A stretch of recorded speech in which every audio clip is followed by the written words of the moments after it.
Hello ladies and gentlemen, and welcome back to the channel. And today I'm going to go my review of WCW's Battle Bowl 1993. Starting off the evening, we'll go to our first match of the night. It is Charlie Norris and Cole versus Vader and Cactus Jack.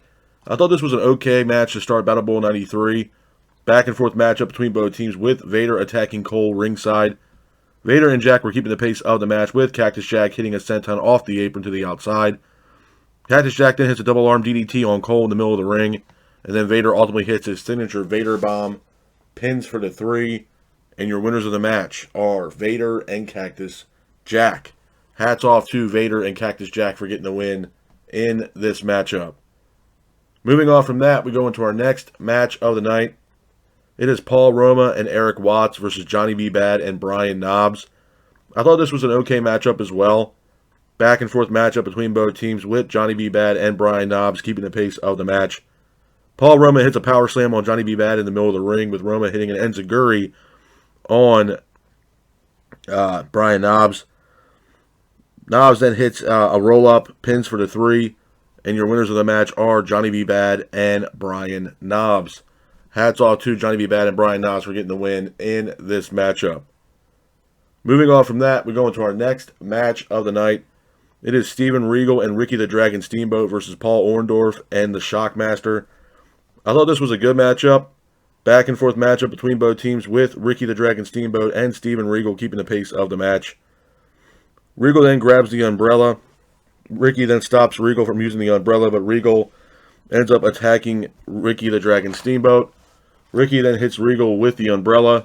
Shockmaster ultimately hits a big splash on Regal, pins him for the 3. And your winners of the match are Paul Orndorff and the Shockmaster. Hats off to Paul Orndorff and the Shockmaster for getting the win in that matchup. Moving on from that, we go into our next match of the night. It is the Equalizer and Awesome Kong versus King Kong and Dustin Rhodes. I thought this was an okay matchup. Back and forth matchup between both teams with Rhodes and Kong keeping the pace of the match. Equalizer and King Kong both exchange in the middle of the ring, but Rhodes lands a bulldog on Kong, pins him for the 3, and your winners of the match are King Kong and Dustin Rhodes. Hats off to King Kong and Dustin Rhodes for getting the win in that matchup. Moving on from that, we go into our next match of the night. It is Ron Simmons and Keith Cole versus Jerry Sags and Sting. I thought this was an okay matchup as well. Back and forth matchup between both teams with Ron Simmons and Cole keeping the pace of the match. Jerry Sags ultimately hits an elbow off the top rope, pins for the 3, and your winners of the match are Jerry Sags and Sting. Hats off to Jerry Sags and Sting for getting the win in that matchup. Moving on from that, we go into our next match of the night. It is Max Payne and Too Cold Scorpio versus Ric Flair and Stunning Steve Austin. I thought this was a good matchup. Back and forth matchup between both teams with Flair and Austin keeping the pace of the match. Flair lands multiple chops on Too Cold Scorpio in the corner. Too Cold Scorpio then hits a standing moonsault on Flair in the middle of the ring. And then Too Cold Scorpio hits a super kick. Flair then gets up, hits a knee drop. Flair then ultimately applies a figure 4 leg lock on Max Payne. And your winner of the match by submission is Ric Flair and Steve Austin.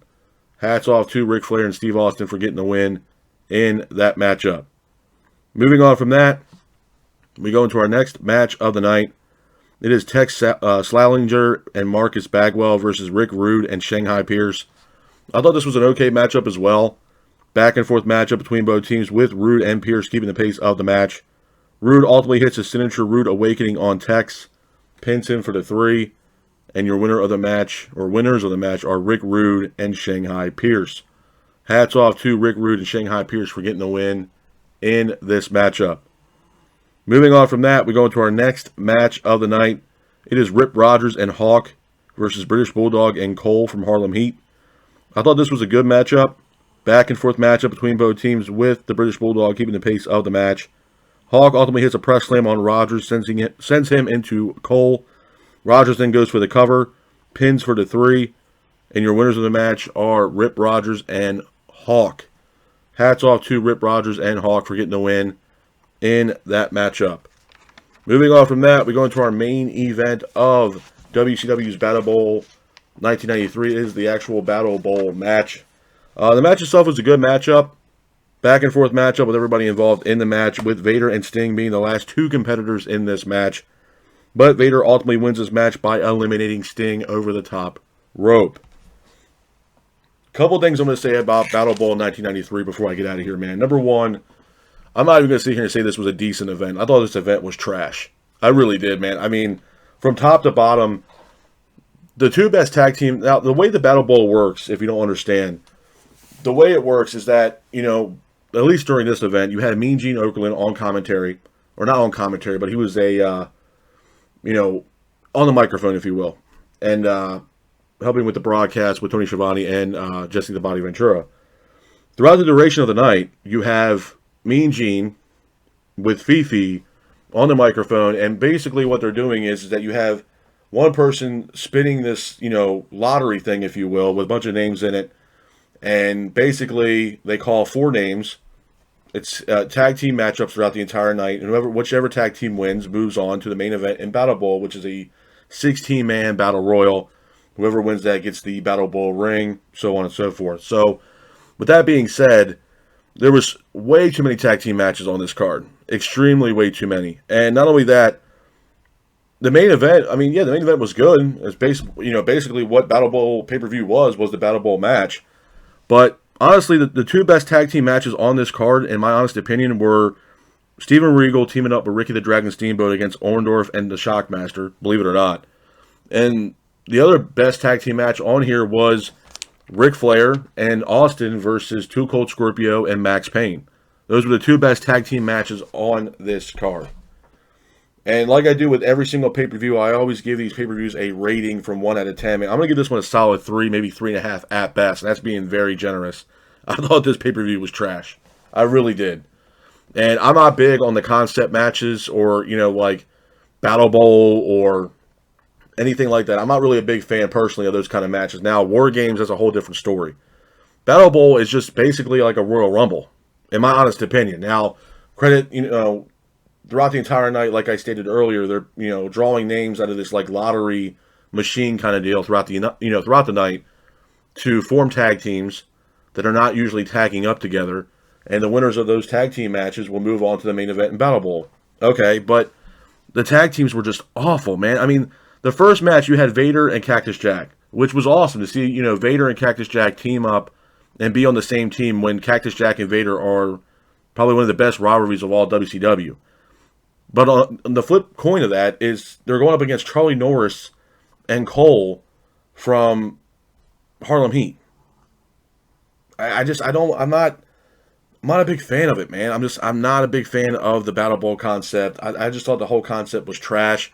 From what I understand, they only had one Battle Bowl pay-per-view, which was actual 1993's Battle Bowl, which, thank God, they got rid of that concept because it's just not needed.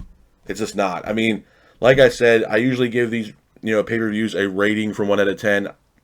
Giving this one a 3.5 is being generous, man. I thought this card was trash. Like I said, without those two tag matches with Regal and Steamboat teaming up against Orndorff and the Shockmaster, and obviously Flair teaming up with Austin against Too Cold Scorpio and Max Payne. Those were the two best tag team matches on this card by far. I thought this card was downright awful, man. So I'm going to have to give WCW's Battle Bowl 1993 a solid 3 to 3.5 at best. But this is my review of WCW's Battle Bowl 1993. I hope you guys are out there staying safe. Be careful, and remember, stay classic. Peace.